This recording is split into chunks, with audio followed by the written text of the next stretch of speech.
الحمد لله حمدا كثيرا طيبا مباركا فيه الحمد لله الذي هدانا لهذا وما كنا لنهتدي لولا أن هدانا الله وأفضل الصلاة وأتم التسليم على سيدنا محمد وعلى آله وصحبه أجمعين ربنا افرغ علينا صبرا وثبت أقدامنا وانصرنا على القوم الكافرين يقول الله عز وجل Dieu le Très-Haut dit dans le Saint-Coran كذلك كنتم من قبل فمن الله عليكم Vous étiez ainsi auparavant et Dieu vous a comblé de sa grâce si bien qu'aujourd'hui vous êtes plus ou moins fiers d'être musulmans et des musulmans pieux, des musulmans pratiquants qui s'éloignent de ce qui est formellement interdit et qui pratiquent ce qui est communément reconnu comme étant obligatoire. Oui, il faut dire Alhamdulillah sans arrêt parce que Dieu dit dans le Saint-Coran La in shakartum la azidannakum. La récompense qui incombera à celui qui remercie Dieu, c'est qu'il recevra plus qu'il n'a déjà. Ainsi, il faut être reconnaissant, il faut être fier d'être croyant, pratiquant, mais cela ne doit pas mener à un péché, qui est le péché du diable, l'orgueil, al-ghurur, la vanité, l'autosuffisance, attraper la grosse tête. Car personne n'est à l'abri d'un revirement de situation.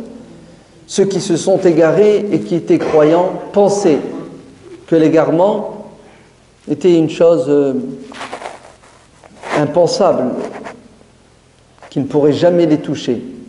Alors que Dieu dit dans le Coran An tazilla qadamun ba'da thubutiha. C'est-à-dire ils ont glissé après avoir eu les pieds sur terre. L'être humain tombe après s'être mis debout. Personne n'est à l'abri. Abdullah ibn Mas'ud radiyallahu anhu dit si vous devez prendre exemple sur quelqu'un, si vous devez prendre quelqu'un comme exemple, si vous devez à tout prix avoir un guide, alors éloignez-vous des vivants. Ne prenez pas pour exemple quelqu'un qui est vivant. Suivez les traces de ceux qui sont décédés. Parce que celui qui est vivant n'est pas à l'abri. De quoi ? De l'égarement.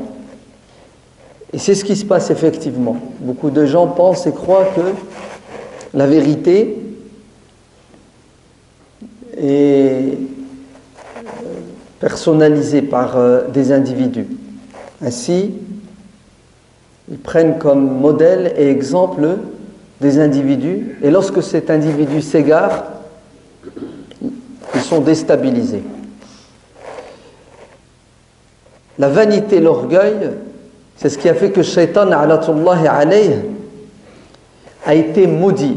La'anahullah. C'est ce que ça veut dire la malédiction. C'est-à-dire qu'il n'a plus le droit au pardon divin, d'ailleurs parce qu'il n'en voulait pas. Cheikh As-Sallabi, hafidahullah, que Dieu lui prête longue vie, dit que le fanatique, l'extrémiste, orgueilleux, c'est celui qui ne se préoccupe pas de sa personne, de sa foi et de sa pratique, mais de celle des autres. Ainsi, tout ce qui l'intéresse, c'est de porter des jugements sur les autres.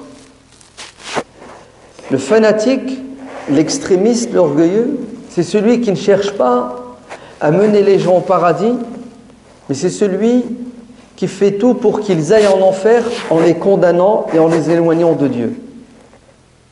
D'ailleurs, cet homme finit par sombrer dans les péchés et il y a beaucoup de chances que Dieu le punisse dans l'au-delà, après l'avoir puni sur terre. Et quelle est cette punition sur terre ? C'est ce que les savants appellent mautul qalb, la mort du cœur, c'est-à-dire la perte de la foi. Pourquoi est-ce que cet individu, à un moment donné, il perd la foi ? Parce qu'il a passé son temps à juger et condamner ceux qui avaient la foi, mais qui désobéissaient à Dieu. Et il pensait que lui ne désobéissait pas à Dieu. C'est pour cela, Isa alayhi salam dit, lorsque Dieu veut du bien de quelqu'un, lorsque Dieu aime quelqu'un, il aide ce croyant à se regarder dans le miroir, à se préoccuper de lui-même, au lieu de se préoccuper des autres. Lorsque Dieu aime quelqu'un, il le pousse à demander pardon pour ses péchés, au lieu de s'occuper des péchés des autres. Et à l'inverse, lorsque quelqu'un n'a plus de poids et de valeur aux yeux de Dieu, Dieu le laisse s'égarer. Et il passe son temps à parler des égarés. Il passe son temps à parler de ceux qui sont dans le péché. Et ce qu'il fait est un péché en soi. C'est pour cela, l'imam al-Bukhari radiallahu anhu rapporte dans son sahih ce hadith. Il y avait à l'époque du prophète alayhi salatu wassalam, un sahabi, un compagnon qui s'appelait Abdullah al-Himar. Et là, n'a pas toujours été dans la littérature un animal maudit, un animal dont on se moque. Ce sahabi avait des qualités et des défauts. Et parmi ses défauts, c'était qu'il était alcoolique. Il buvait en permanence. Il buvait toujours, il buvait beaucoup. Il dépendait de l'alcool. Et c'est pas évident, vous savez, pour quelqu'un qui est alcoolique, d'arrêter de boire. Comme pour quelqu'un qui fume. Ça demande des efforts colossaux. Ça demande beaucoup de volonté, mais parfois ça demande même un suivi médical. Il faut être accompagné par des professionnels de la santé. Ce sahabi ne se contentait pas de boire chez lui, loin du regard des gens. Mais il buvait et il devenait ivre dans la voie publique. Et ça, c'est un double péché. Ainsi, à plusieurs reprises, il a été pris en flagrant délit d'ébriété dans la voie publique. Et il a été condamné par le prophète lui-même, alayhi salatu wassalam. Et à l'époque du prophète, on condamnait l'alcoolique dans la voie publique avec des remontrances et parfois des petites claques, histoire de réveiller en lui un peu de fierté et d'honneur pour qu'il arrête, parce que c'est honteux, ça ne se fait pas. Et un jour, alors qu'à nouveau, bien qu'il ait été sermonné, bien qu'il ait été secoué, il est encore pris en flagrant délit. Et là, il y a un compagnon qui s'appelle Khalid ibn al-Walid, radiyallahu anhu, qui va dépasser les limites autorisées. Il va tenir des propos qui sont graves à l'encontre de ce compagnon alcoolique. Il dira que Dieu te maudisse, la'natullahi alayk. Tu n'arrêtes pas de récidiver. Et là, le prophète, alayhi salatu wassalam, qui est présent, va intervenir. Il va donner une leçon à Khalid et à tout musulman jusqu'à la fin des temps. Non, ya Khalid. Non à tout musulman qui condamnerait quelqu'un qui est dans le péché et qui fait tout pour en sortir et qui a du mal. Quelqu'un qui juge en tenant compte uniquement des apparences et qui n'a pas de miséricorde et de pitié pour celui qui souffre. Non, ya Khalid. Ne maudissez pas votre frère. Laissez-le, c'est-à-dire ne lui faites pas mal avec ses propos. Ne le poussez pas au désespoir, ne le condamnez pas. Car, malgré son péché, c'est quelqu'un qui a la foi. Le hadith dit, il aime Dieu et son prophète. Allez, ce sahabi alcoolique a l'amour de Dieu dans le cœur et l'amour du messager de Dieu. Et cet amour n'était pas assez fort, comme c'est le cas pour nous, pour le dissuader de boire. Et la solution, ce n'est pas de le condamner, de le rejeter, de lui faire croire que Dieu ne l'aime pas et le prophète ne l'aime pas. La solution, c'est de l'accompagner. C'est de l'aider à sortir de sa galère. Non, ya Khalid. Ne dites pas que Dieu le maudisse. N'aidez pas le diable contre votre frère. Et vous savez ce que ça veut dire? Ça veut dire que celui qui vient et qui condamne fait le travail du diable. Car qu'est-ce que le diable veut? Il veut nous faire désespérer de la miséricorde de Dieu, comme lui a désespéré de la miséricorde de Dieu. Le diable veut nous pousser à rester dans le péché éternellement, comme lui il est dans le péché éternellement. Et l'islam est venu apporter quoi? La solution au péché. C'est quoi la solution? C'est le repentir, at-tawbah. Mais vous vous trompez si vous croyez que le repentir, pour tous les êtres musulmans, a des conséquences, des résultats radicaux. C'est pas vrai. Pour certains, le repentir est radical. La personne arrête, s'abstient du péché une fois pour toutes. Pour d'autres, vous savez qu'est-ce que c'est? C'est un va-et-vient, un aller-retour. Le péché et le repentir. Et tous les enseignements de notre religion vont dans ce sens. Écoutez bien, quelle que soit la récidive, personne ne doit faire désespérer les créatures de Dieu de la miséricorde divine. Même si la personne recommence 70 fois dans la journée et qu'elle demande pardon, Dieu lui pardonnera. Même si ses péchés étaient aussi nombreux que les étoiles, les grains de sable, le hadith va plus loin, Qudsi, puisqu'il dit s'ils atteignaient les confins des cieux. Vous savez que c'est presque illimité. Ben Dieu fera le pas vers cette créature qui demandera pardon, même au moment de quoi? Du dernier souffle. Tant que la personne est consciente et qu'elle demande pardon, Dieu lui pardonnera. Non, il y a mieux que cela. Vous savez quoi? Dieu peut même pardonner à cette personne qui n'a pas demandé pardon sur terre parce que d'autres personnes vont demander pardon pour lui. Naam. Il pourra se racheter via quoi? Via des personnes qui penseront pour lui.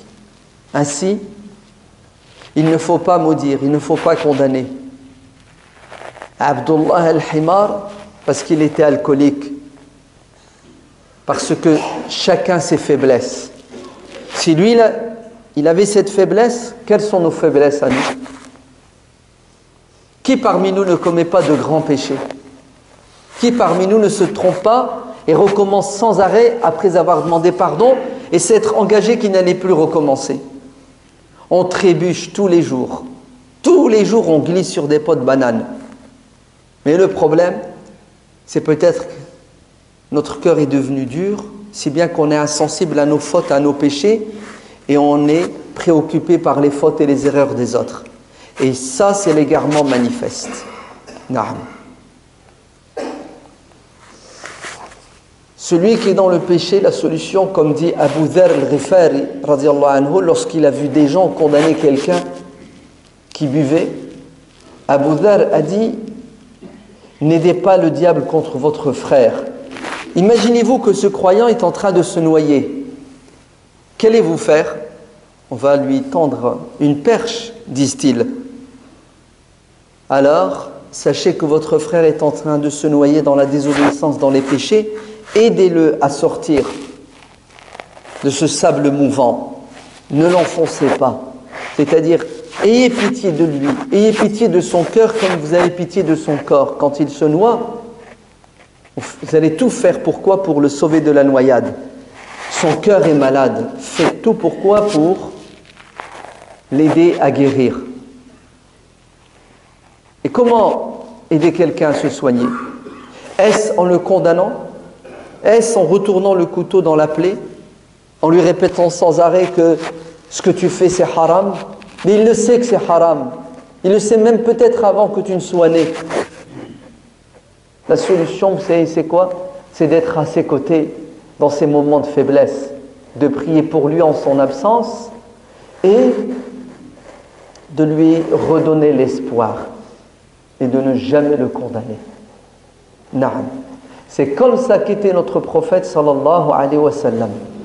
Bil mu'minina ra'oufun rahim.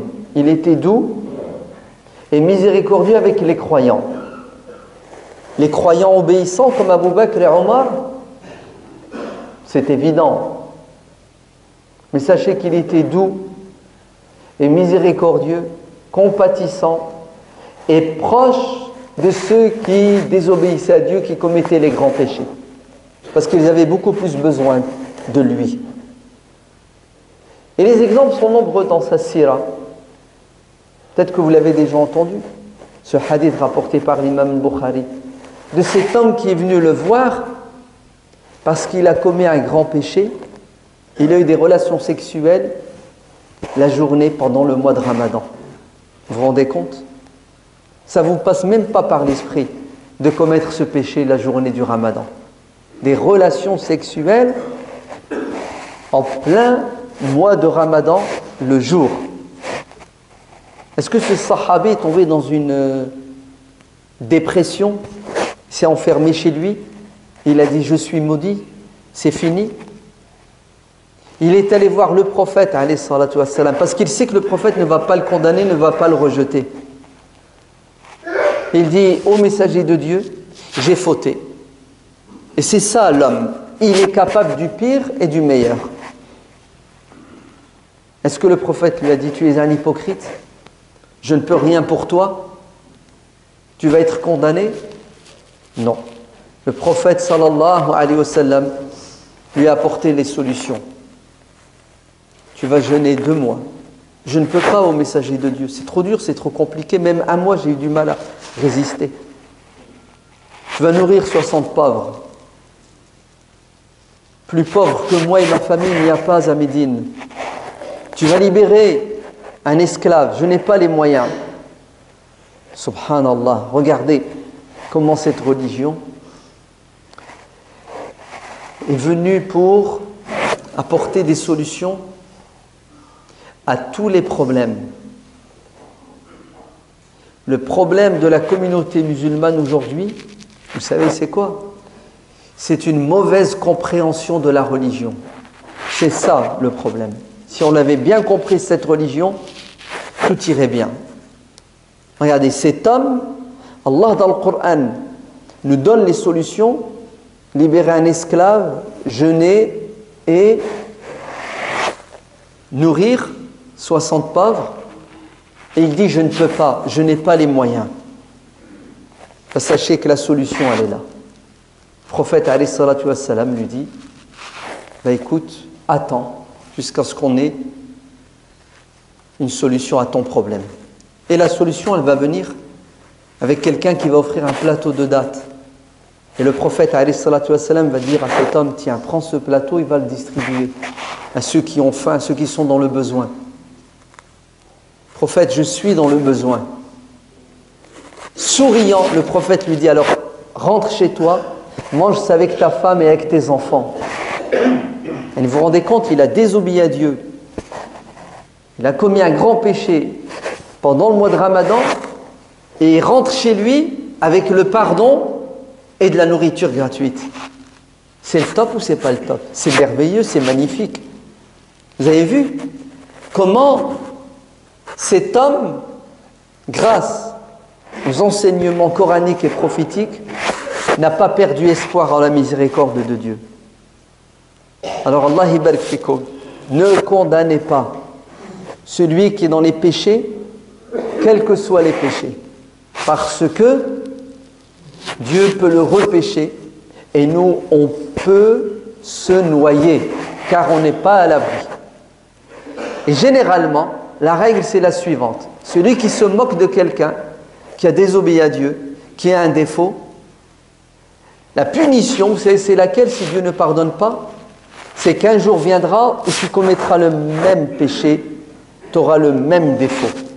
Et ce jour-là, tu te mordras les doigts en disant « Ah, si seulement je m'étais tu, ah, si seulement j'avais un regard sur les autres miséricordieux. » Qu'Allah nous donne la force de rester croyants. Allah nous donne la sincérité dans nos paroles et nos actions. Qu'Allah nous aide à mourir musulmans. Qu'il pardonne à nos parents et qu'il leur donne le paradis. Qu'il nous aide à éduquer nos enfants pour qu'ils soient meilleurs que nous. Qu'il fasse miséricorde aux musulmans qui sont décédés. Qu'il soit auprès de ceux qui souffrent sur terre. Qu'Allah aide nos frères opprimés partout sur terre à combattre l'injustice. Que Dieu nous donne la force d'être fidèles à nos convictions. Qu'il nous aide à les mettre en pratique au quotidien. Amin. Walhamdulillahi rabbil alamin.